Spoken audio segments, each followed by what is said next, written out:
Hello, everyone. I am so excited to show this new workflow. My name is Catherine. I am the implementation specialist when it comes down to new projects. This is a new project that Luna Health is taking on. So I'm very excited to show you the steps to take to initiate an override for a non specialty medication. So, the first thing I'm going to go ahead and dive into will be the sites that we will be using. So, the first site will be the spreadsheet that Empirics offered us or provided to us. Um, it will have all the claims that we will have. I'll go into further detail later on.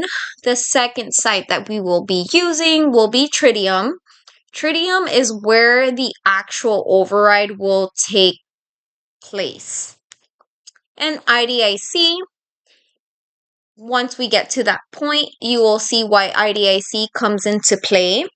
It's basically for obtaining the copay card processing information. So, first things first, let's go ahead and just go over the spreadsheet so that you further understand why or what columns we use to process an override. So, and I will be explaining the colors, the highlighted colors that you're currently seeing. I will further explain the columns that we will be using. So let's go ahead and get started. So the first and main column that we will be using to go ahead and process an override will be the cardholder ID. Cardholder ID means that is directly for the patient. Second thing that we will be using will be the person code. There's many members here in Empirics that have multiple family members under their plan, so it's very important to take note of the person code. Secondly, I will say that the prior authorization start date and end date are not accurate on this spreadsheet. There's sometimes that Empirics went ahead and already processed the override for the upcoming year. So don't take this as a one-on-one. The GPI stands for, let's just make it easier for you guys. It's just the ID of the medication. Brand flat will be the override that we will be entering. So thank God we don't have to do the math for these. And the verbiage to use when copying a CPA, that will be on the next video. I will be showing you how or when this will be useful.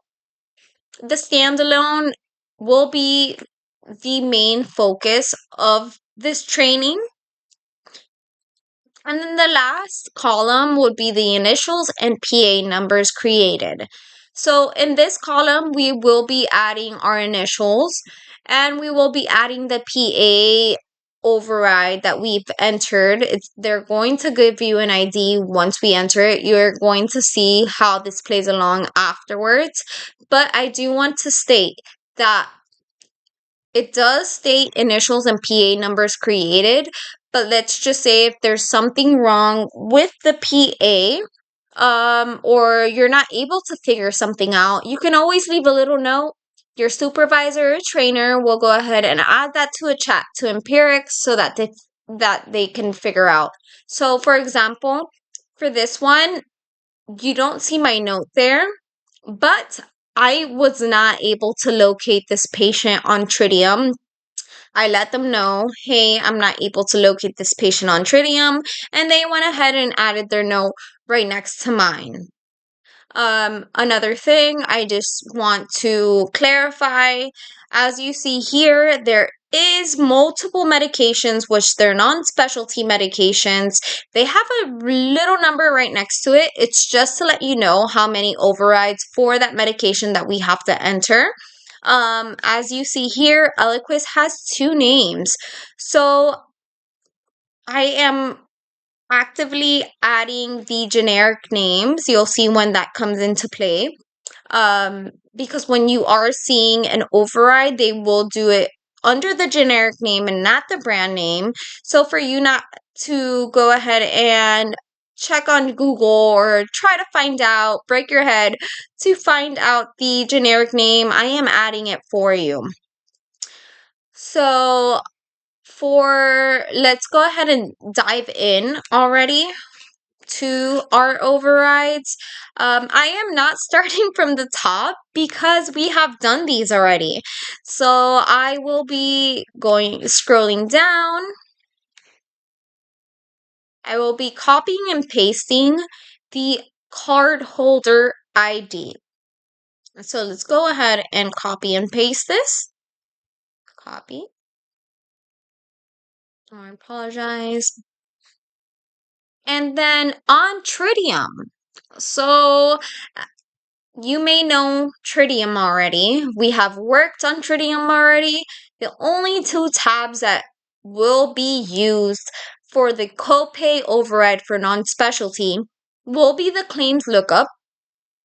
So we're going to go ahead and pin this, and I will show you why later. For the claims lookup, we always want to do a max return of 500. We're always going to do the production only and show and list. And then the second tab that we will be using for this workflow will be the patient tab. So for the patient tab, I do suggest you pin this tab as well. How to pin it? You will see a little pin on the top. So we're going to go ahead and pin this. We're going to copy our ID number where it states cardholder ID or cardholder number, I'm sorry.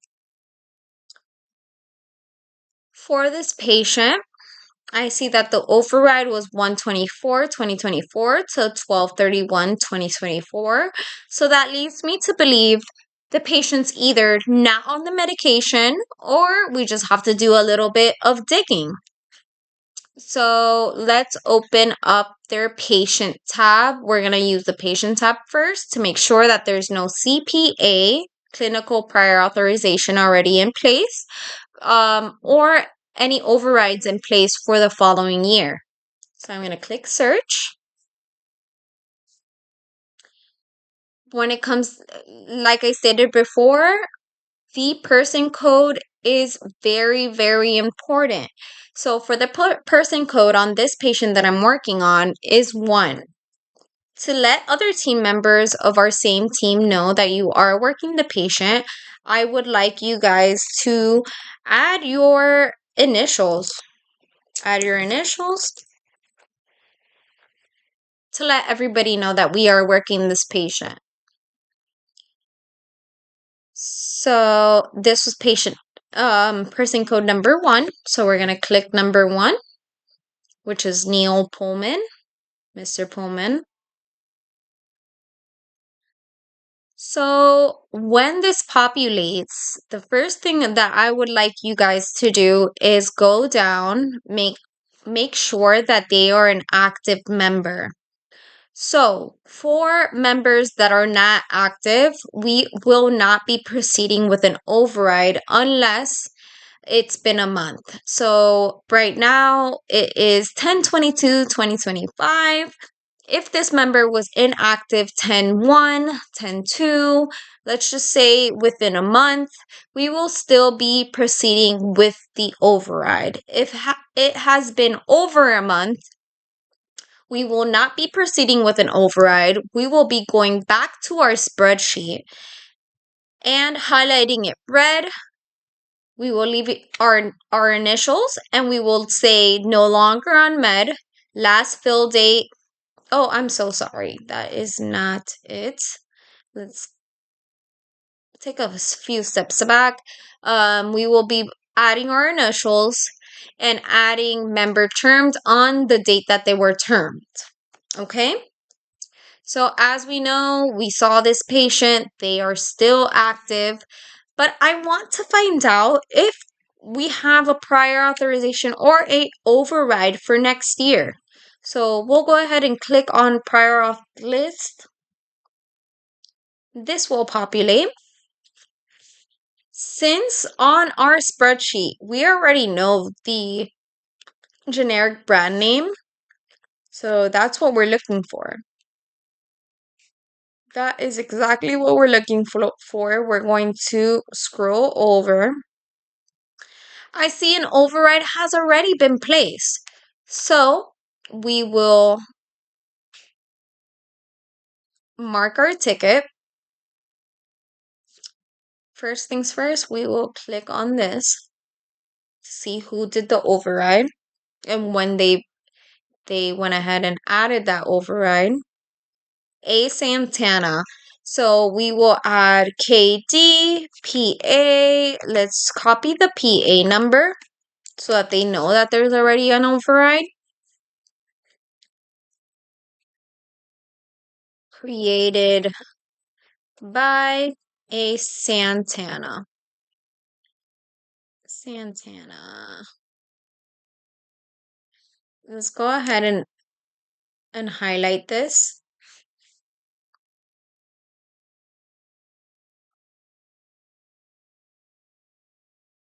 And we're going to move on to the next one. This has already been created, so there's nothing for us to do at this point. So we're going to go ahead and go to the next one. Actually, let me go a few ones down so that we make sure that we can actually complete an override and show you guys how to complete an override. So I'm going to copy and paste this. Copy this. I'm going to put my initials here. And I'm going to put PA because I'm working on it. We're going to clear all our fields. There's no reason that we should be seeing anybody else's stuff. So let's go ahead and copy and paste this here and copy and paste this here. When it comes down to the claims, we're going to wait on that. We're going to first search to see if there's a PA already created. As I just shown you, A Santana had already created an override for the last patient. So we just want to make sure that we're not creating duplicates. So for this patient, I do see that they're active. You can always check down here. This is where you see if they're terminated or active. Next step would be checking their prior authorization list, seeing if they have a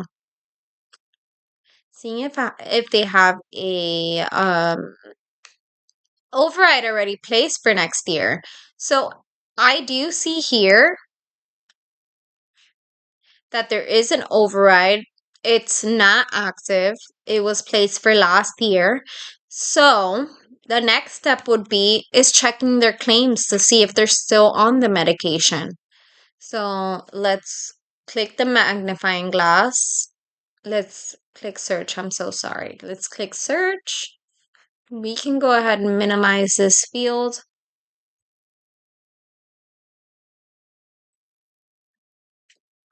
And here, where it says drug, we will click the filter button and only filter for the drug that you're working. So right now we're working Eliquis. They just got a fill on the 6th of October. So we're gonna click into this claim. So for this workflow, I just want to go ahead and let you guys know we will be proceeding with 3 trial claims. The first trial claim we will be proceeding with will be for today's date. So we'll click on today and send it out and see what the rejection is and what the member copay, the final member copay will be. As you see here, final member copay is 93, so it is paying at plan design. Another way to find out if it's paying at plan design or the copay override, you can go down here in claims field And it shows that it is paying at the regular member override. So that shows us that we can proceed with completing the override for the patient. So we're going to exit here because we don't need that. We're going to go back to the patient blade. On the patient tab, we will go to the right hand corner, create prior auth.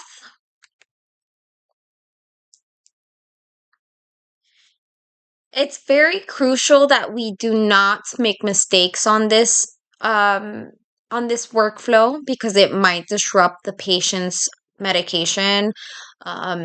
So let's go ahead and make sure that it loads. We're waiting for it to load. When it comes down to this tab, we will be adding the GPI. To locate the GPI, it is on the claim. So to find the GPI of this medication, which is Eliquis, we are going to go to matched. We're going to copy this 14-digit number, which is, it says GPI here. This workflow, we will always work with 12 digits, only 12 digits. So that means I am copying a 14-digit GPI. I will be erasing the last 2 digits, which is 30. Erasing. It will populate the medication. It will populate in the generic brand. You won't ever see Eliquis, the brand name here, which that's okay. The next step will be changing the start date. The start date will always be 1/1. Hold on. 1/1/2026. And tritium sometimes has the mind of its own. So we always want to make sure that it's in the ending of the year that you're doing the override for. For example, for this override that I'm showing you, it will be the year 2026. The action will always be authorized. The reason code will always be ALTF. I'm sorry, F. And then we're going to continue onto the actions right under matching. So right under matching, we will continue here. So we want to take into account the day supply. When it comes down to day supplies, the override does change. So we will come back to the claim, make sure that their day supply is okay. So we'll just try to find out their day supply. For this instance, it's 90 days. So I'm going to go back to my spreadsheet just to make sure that I'm entering the override correctly. So on our spreadsheet, it does show for 90 days is 1360. So we will be using 1360, and the only placement that you will be placing the 1360 will be the brand flat copay.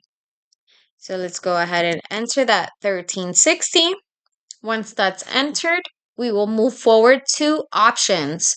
So in options, when it comes down to non-specialty, group cap, right here, group cap, and group deductible will always be selected, no matter what. If it's not selected, you will have an error at the end. Once that's selected, we're going to go ahead and go down to the benefits list. We're going to click the magnifying glass. We're going to do SEC underscore. Well, if you guys don't want to write it all out, that's completely fine. You can always scroll down, and this will be the option to choose every single time. So it's going to be SEC underscore EH dash PA required. Once you find that, you will select that option. And on the magnifying glass, we're going to right click so it can bring that option into our page, our current page. For the include or disregard, it's always going to be exclude no matter what. I am human. I have committed this mistake before about not adding the item. So as soon as you click exclude, we will be adding the item and then moving on. Moving on to our next little tab on the same page. Miscellaneous. In miscellaneous, this is where the notes portion comes in hand. So we will go back to our spreadsheet. We will copy and paste our note.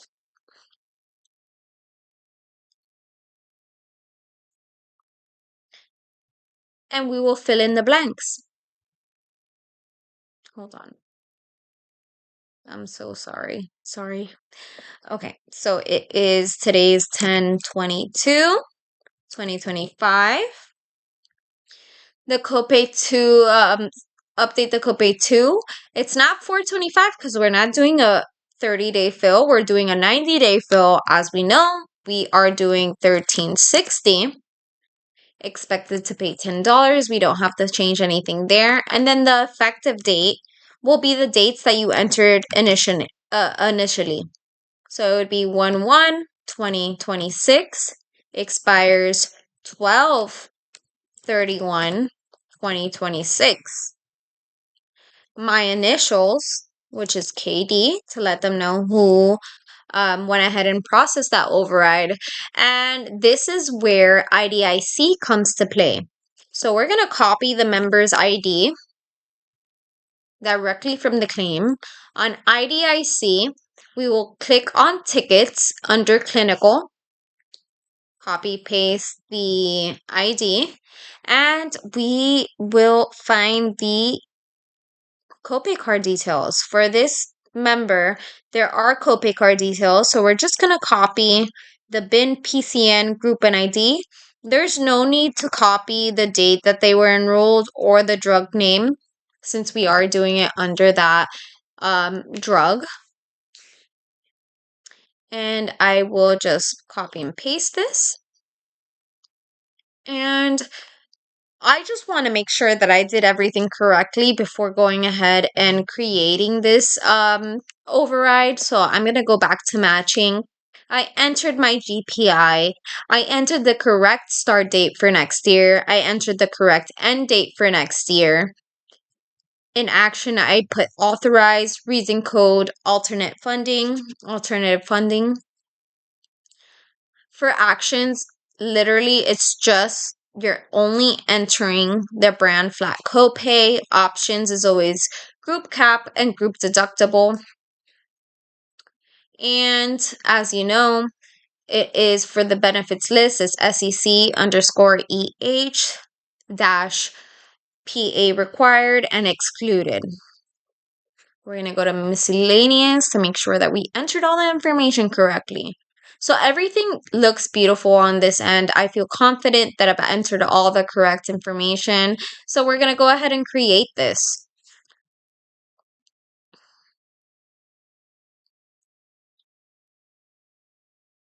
So we've created the override. When you create an override, the ID number will populate. The first thing that I want you guys to do is copy and paste. Copy that ID number and paste it right away onto the column that says initials and PA created. Once that's done, this is where we will go ahead and process the second trial claim. So the second trial claim will always be the first of the year of the upcoming year. First of the upcoming year, and it should give us the override that we entered in the brand flat copay. Okay, so as you see here, this is the brand flat copay that I initially added, which you will see here. Look, 90-day supply, 1360. It did process successfully for 1360. And now we will be processing the third trial claim to make sure it doesn't roll over to the following year.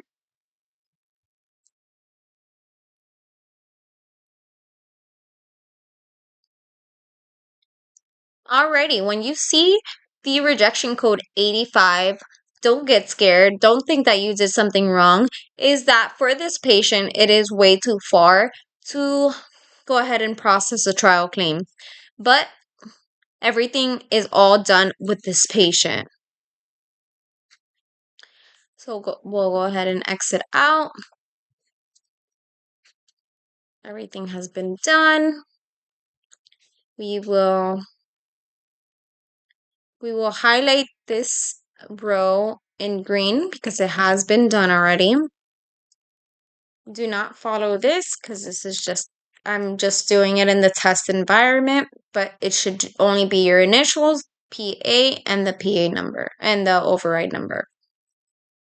I do want to show you a scenario in which you might come across, which is the day supply is different. So let's go ahead and go back to this patient. I've already processed the PA for this patient or an override for this patient. I do want to clear my fields, making sure that I am not looking at the wrong patient. Again, here in claim lookup, we're going to do 500 production only, show and list. We're going to add that member's ID. We're going to add that member's ID here too on the patient tab.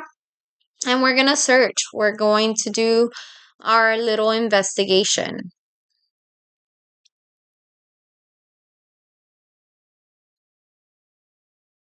We're going to scroll down.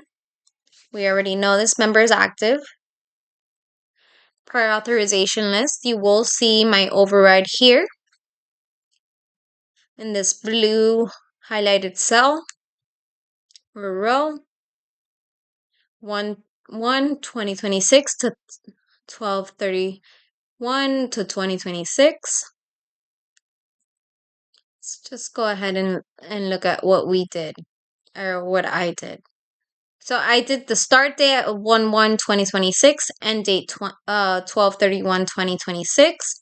I entered authorize. I entered alternative funding. In the actions tab, I entered the brand flat 425.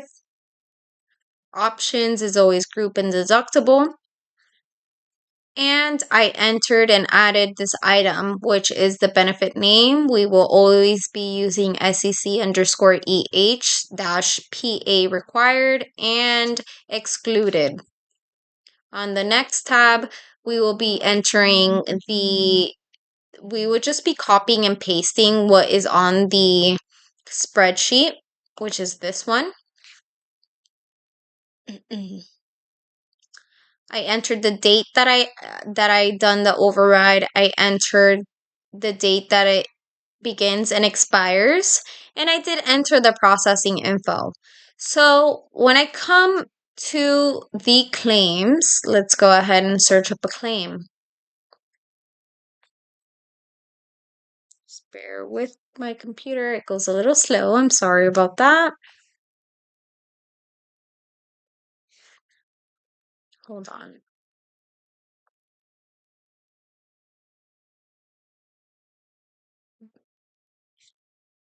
So we will be going here. I know that I see Eliquis here, but this is crucial that you guys make sure that we filter for Eliquis only.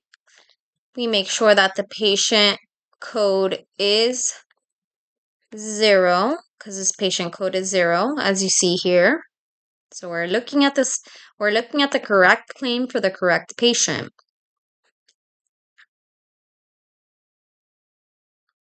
For this here, they did not enter the override for this patient, but no worries. We're going to try for next year, 01/01/2026. We're going to go ahead and process the claim as a trial claim. Alrighty. So you see here at the patient copay, it did not come out to the $425 that I had entered for the brand flat copay. The reason that this is not coming out to $425 is because we have to keep in mind of the day supply. This patient's day supply is a little different than others. It's 14. So since it's 14, the ingredient cost is $2.91. There's no way of us charging more than $291.99. So Tritium will do you the favor and come up with the calculations of how much they will be taking from the or coming up with the patient copay.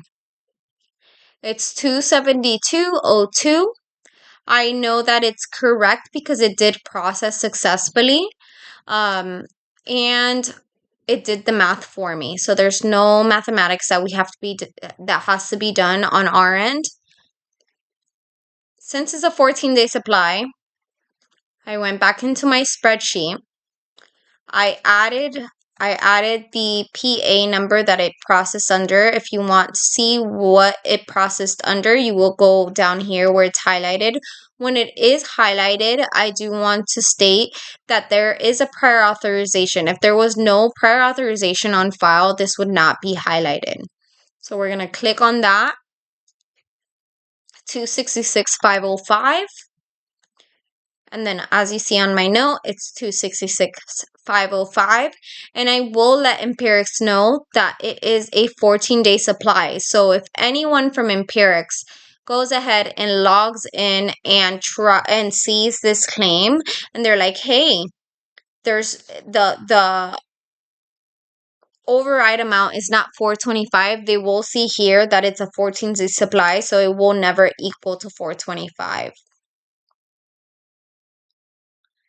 So with that being said, that is how to process a non-specialty override. On the next video, you will see how to merge and how to copy a CPA. CPA stands for Clinical Prior Authorization. I hope this video helps you guys through your workflow. There is a training worksheet that we will be sending out in which you can follow the checklist and follow the instructions on how to proceed with an override. If you have any questions, please ask your supervisor or ask the person that's training you. We'll be more than happy to further explain. When you do come into these scenarios that are one-offs, please don't just assume and just don't guess. Please ask us. It's better to be safe than sorry. We do not want any disruptions on patients' bills, and we do not want any complaints. So don't ever feel embarrassed just to ask your questions on our chat. Other than that, we are all set with this workflow.